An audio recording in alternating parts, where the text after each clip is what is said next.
पापा ऐसी माँ कहाँ से ढूंढ कर लाए हो आप? ना तो माँ खुद मटर खाती है ना मुझे खाने देती है। क्या हुआ बेटा, कितने दिनों से मटर पनीर खाने का मन कर रहा है, लेकिन माँ है कि उन्हें तो जैसे मटर से एलर्जी है, खाने नहीं देती। क्या करें बेटा, उसके पिता के मटर के खेत थे तो बचपन से उसने इतने मटर खाए कि उसको मटर के नाम से भी चिढ़े।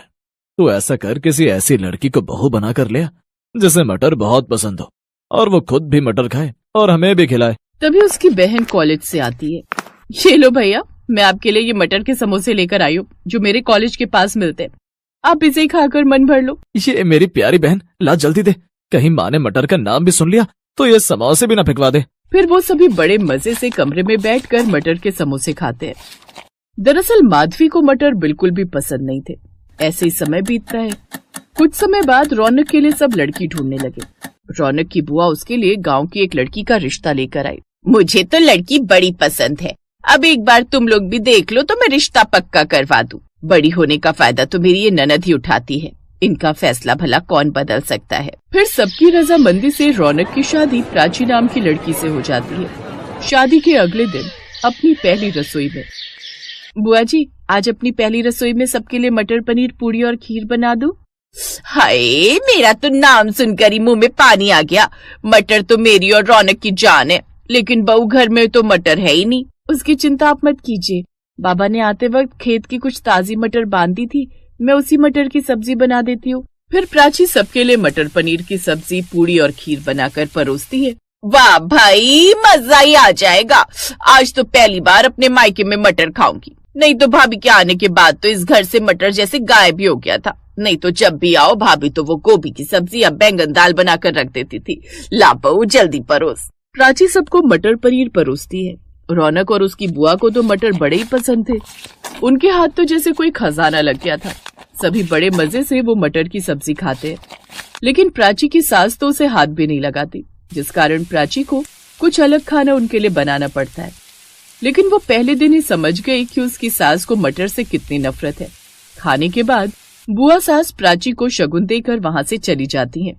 ये ले बहू तेरा शगुन, मटर की सब्जी तो बहुत बार खाई थी, लेकिन मटर के पराठे आज पहली बार खाए, लेकिन उन्हें खाकर तो मन जैसे खुशी हो गया। अगली बार आऊंगी तो फिर मटर का कुछ बनाकर खिलाना, और हो सके तो अपनी सास को भी मटर खिलाना सिखा देना। इसके बाद वो वहाँ से चली गई। आई बड़ी मुझे मटर खिलाने वाली। क्या हुआ भाग्यवान, अब तुम्हें मटर पसंद नहीं तो इसका मतलब ये तो नहीं कोई भी ना खाए। अच्छा सुनो, हम सबको तो तुम मटर खाने से रोक देती थी, लेकिन आज के बाद बहू को कभी मटर खाने के लिए मत रोकना। इसके बाद मुंह बनाते हुए माधवी पार्क में घूमने चली जाती है, जहाँ उसकी सहेलियाँ उससे कहती हैं, बेटे की शादी बहुत बहुत मुबारक हो माधवी, अब तो घर में बहू आ गई, अब तो तुझे आराम ही आराम है। हाँ आराम। अच्छा वैसे हम सब कल तुम्हारे घर तुम्हारी नई बहू की मुँह दिखाई के लिए आ रहे हैं, तो शाम की चाय कल तुम्हारे घर। हाँ हाँ क्यों नहीं। वैसे याद है हम प्रभा की बहू की मुँह दिखाई पर गए थे, तो उसकी नई बहू ने कितना अच्छा नाश्ता करवाया था, मजा ही आ गया था। हाँ सचमुच बड़ा ही मजेदार था। अरे तू कहाँ खो गई माधवी? नहीं नहीं कहीं नहीं। फिर घर आकर माधवी अपनी बहू से कहती है, देख बहू, अब हमारे घर की इज्जत तेरे हाथ में है। कल सब औरतें तेरी मुँह दिखाई के लिए आ रही हैं, तो कुछ ऐसा बनाना कि सब उस प्रभा की बहू के हाथ का खाना भूलकर तेरे हाथ का खाना ही याद रखे। आप चिंता मत कीजिए माँ जी, मैं ऐसा नाश्ता बनाऊंगी कि सब अच्छे से याद रखेंगे, यहाँ तक कि आप भी उसका स्वाद नहीं भूल पाएंगी। अगले दिन सभी औरतें प्राची की मुँह दिखाई के लिए उनके घर आई। प्राची मटर को उबाल लेती है, जिसके बाद उसका मिक्सचर तैयार करके उसमें मसाला ऐड करके उसके पराठे बनाकर तैयार कर लेती है। घर में खाने की बहुत ही अच्छी महक आ रही थी। वाह माधवी, खाने की तो बड़ी अच्छी खुशबू आ रही है, लगता है कुछ स्पेशल बन रहा है। कुछ देर बाद प्राची सबके लिए पानी लेकर आई। सभी औरतें उसे देखती रह गईं। वाह भाई माधवी, तेरी बहू तो बड़ी सुंदर है, और इसके नैन नक्श के आगे तो बड़ी बड़ी हीरोइन भी फेल है। Thank you aunty. प्राची ने सबके पैर छुए, सबने उसे आशीर्वाद और शगुन दिया। कुछ देर बाद वो सबके लिए चाय और मटर के पराठे ले आई। वाह, खुशबू तो बड़ी ही अच्छी है। और ये क्या बनाया नई बहू ने? पराठे? सिर्फ पराठे नहीं आंटी जी, मटर के पराठे। मटर के पराठे? ये तो हमने कभी नहीं खाए। तो आज खाकर देख लेते हैं।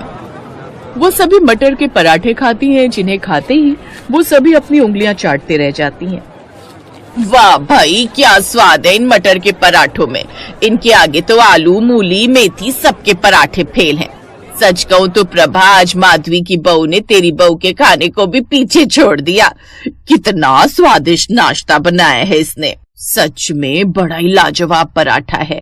अरे माधवी, तू भी तो खा कर देख। तू क्यों नहीं खा रही? मैं मटर नहीं खाती। नहीं खाती? अरे एक बार खाकर तो देख, कितने अच्छे पराठे बनाए तेरी बहू ने। तू सब कुछ भूल जाएगी। अरे हमारा बस चले तो तेरी बहू को अपने घर ले जाए और रोज इसके हाथ के मटर के पराठे बनवा कर खाए। और तेरे घर में इतने अच्छे पराठे बनाने वाली बहू है और तुझे उसकी कदर ही नहीं। एक बार हमारे कहने पर खाकर तो देख। उन सब ने जबरदस्ती उसको मटर का पराठा खिला दिया और मजबूरी में उसे वो पराठा खाना पड़ा। लेकिन उसे नहीं पता था कि मटर का पराठा इतना अच्छा भी हो सकता है। वाह, ये तो सचमुच बहुत ही अच्छा है। बहू, ऐसा कर 3 पराठे और ले आ। ये सुनकर उसकी सभी सहेलियां हंसने लगती हैं। साथ ही उसके घर वालों को तो विश्वास ही नहीं होता कि माधवी ने इतने सारे मटर के पराठे खाए। अब तो वो हर दूसरे दिन अपनी बहू को मटर के पराठे, मटर की सब्जी, तो कभी मटर के समोसे और कचौड़ी बनाने को भी कहती। अब घर वाले तो उसकी मटर खाने की आदत से खुश थे, साथ ही साथ बुआ भी बहुत खुश थी। अब जब भी वो अपने मायके आती तो उसे मटर की डिश खाने को जो मिल जाती